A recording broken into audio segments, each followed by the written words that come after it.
va se mettre à la barre de seuil maintenant. Par contre, tu vois, regarde, je pose à plat.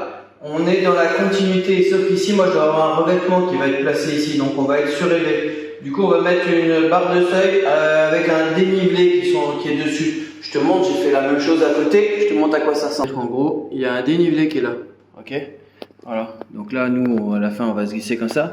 Mais moi, j'aime beaucoup ces barres de seuil parce qu'en fait, dans les revêtements, quand tu dois laisser des jeux, moi, je sais pas le cas ici, mais quand tu dois laisser des jeux dessous, tu peux travailler, tout poser et après venir juste t'emboîter dessus avec des vis de réglage pour bien coller aux deux supports. Ok, donc comme tu vois, il y a un petit dénivelé dessus. Ok, je te laisse les références de ma barre de seuil, c'est Romus qui fait ça. C'est quand même des spécialistes, hein, tu dois connaître. Voilà, voilà, on aura juste à emboîter, prendre l'avance, voilà, et on va se faire ça ici. Là, c'est les différentes vis de réglage en fonction des hauteurs, d'accord, et les fixations. Moi, je ne vais pas les utiliser ces fixations, j'utilise d'autres fixations. C'est fonction du support, fonction si tu es dans une chape, du béton, là il y a des carrelages, du bois, peu importe. En fonction, tu changes de type de fixation. Donc ça, c'est genre des chevilles un peu universelles, mais moi, ça me plaît pas trop en général. Donc là, ce qu'on va faire, c'est que je vais découper la barre qui va maintenir avec les petits coups d'aspirateur d'abord.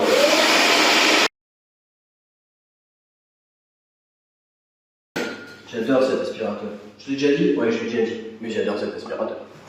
Tu vois, il y a le retour, et comme ça, on va la placer ici dans ce sens. Parce qu'en fait, mon revêtement va venir poser dessus parce qu'il est fin. D'accord? Oui, pas besoin d'un mètre. Hein. Tu positionnes à côté, tu vois tout de suite. On gagne du temps, toi et moi, on est d'accord? Je vérifie juste là où ça tombe par rapport aux fixations. Parce que tu vois, il y a un point de fixation là qui est pré-troué. Et il y en a un qui est ici aussi. D'accord. Si le point de fixation est trop loin, j'essaye de décaler mon réglage, tu vois. Du coup, je l'aurais positionné un peu comme ça, en cherchant l'équilibrage par rapport au trou, en me disant, tiens, voilà. Mais là, comme tu vois, là, petit trou là, on est bien équilibré, donc j'ai pu le caler dedans. Voilà. Il faut faire attention à l'équilibrage des fixations. Hein.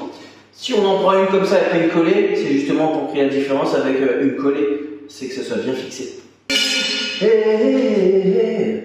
Voilà, ça c'est fait. La position.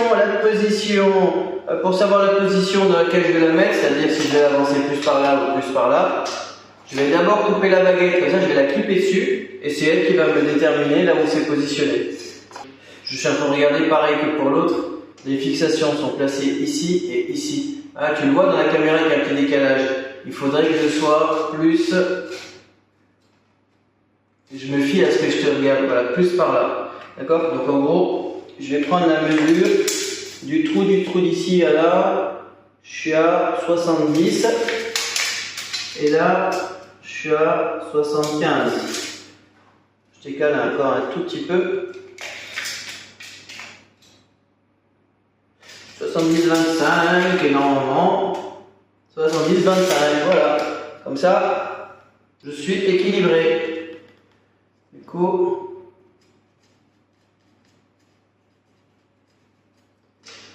au résultat final, les fixations qui vont être visibles seront équilibrées par rapport au bâti. Ok. L'autre, on faisait attention juste par rapport à la qualité de la fixation, mais on s'en foutait, c'est pas un centimètre près. Autant là, c'est la partie visible.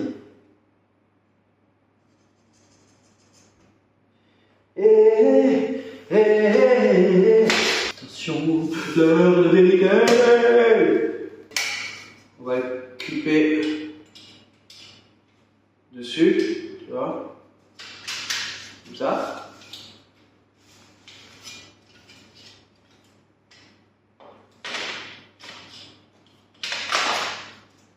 Comme elles sont clippées ensemble, on peut bien la caler dans le fond. Et là, déterminer le positionnement des trous. Voilà, mais parfaitement parfait. Voilà, attends. On va sortir le petit picard.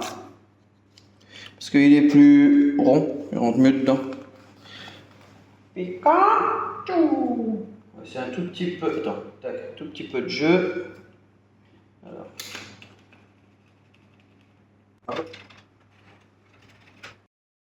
Donc là, on va se prendre une cheville comme ça.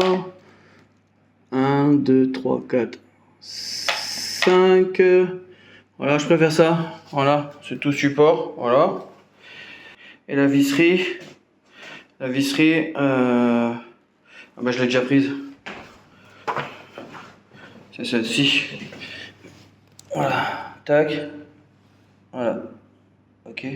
Correspond de façon à ce qu'elle puisse s'expanser dedans. Voilà. La visserie qui correspond. Et en format Torx. Ok. Ben moi j'ai à faire du carrelage. Toi je sais pas quel support tu vas avoir à faire, mais il y a une solution universelle. C'est le forêt 4 taillants. En gros, en bout du forêt, tu le vois là, il y a des taillants. Du coup ça fait une croix. Tac, tac. Ça veut dire qu'il y a 4 taillants, d'accord? Du coup, ça, c'est le forêt qui est fait pour tout support. C'est-à-dire que si par exemple il y avait une ferraille dedans, ça passera à travers. Les 2 taillants, c'est quand il juste genre une chape vide, d'accord? 3 taillants, c'est ce qu'on appelle la forêt isométrique, c'est-à-dire que généralement il passe dans la ferraille et il s'équilibre de lui-même. Les 4 taillants, eh ben, t'es tout support, quoi. Donc du coup, si tu veux pas te passer ton temps à acheter des forêts béton, t'achètes des 4 taillants et tu n'auras jamais à réfléchir. Voilà.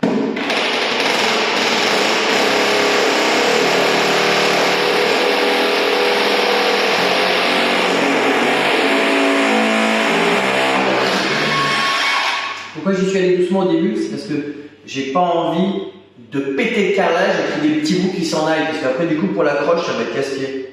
Du coup, j'essaye de plus ou moins ressentir mon support pour sentir s'il vibre, s'il pète. Voilà.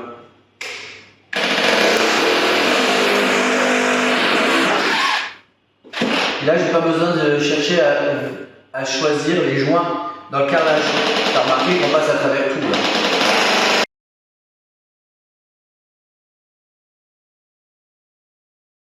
Petit aspirateur.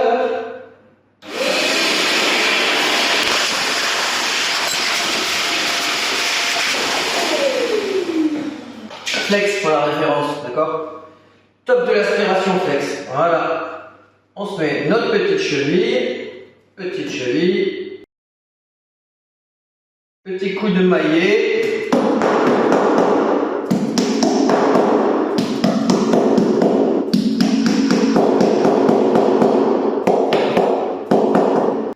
Maillet Sécural. Ah bah c'est marqué la marque dessus. Bah c'était marqué, il est effacé, hein, Sécural. Voilà. J'adore ces maillets. T'entends? Il y a des microbilles là.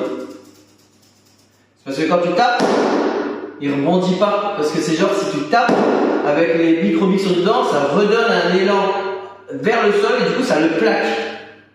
C'est tout con mais ça marche bien. C'est comment ça fonctionne. Il ne faut jamais tout visser à fond tout de suite. Toujours démarrer pour pas forcer. Et être sûr de mettre toutes tes fixations sans que ça force. Comme ça, si c'est légèrement biais, tu es tranquille.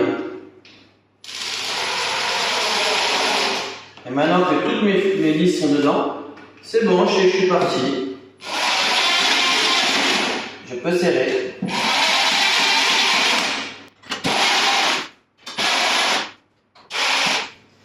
Voilà. Bah tu vois là, qu'on est bien à fleur. Voilà. Impeccable.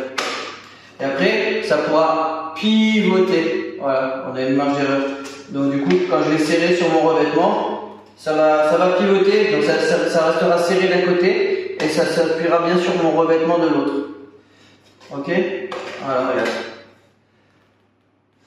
Je suis venu en recouvrement sur le parquet, comme tu le vois. C'est posé. Donc ça n'empêche pas le jeu du parquet qui est dessous. Mais moi, je suis posé dessus. Je suis impeccable. Et ben, je crois qu'on en a fini pour cette pièce. Sur ce, j'espère que tu as passé un bon moment en ma compagnie pour cette pose de parquet. D'accord? Parquet micro-rainuré vinylique. D'accord? Je t'ai laissé les références dans la description.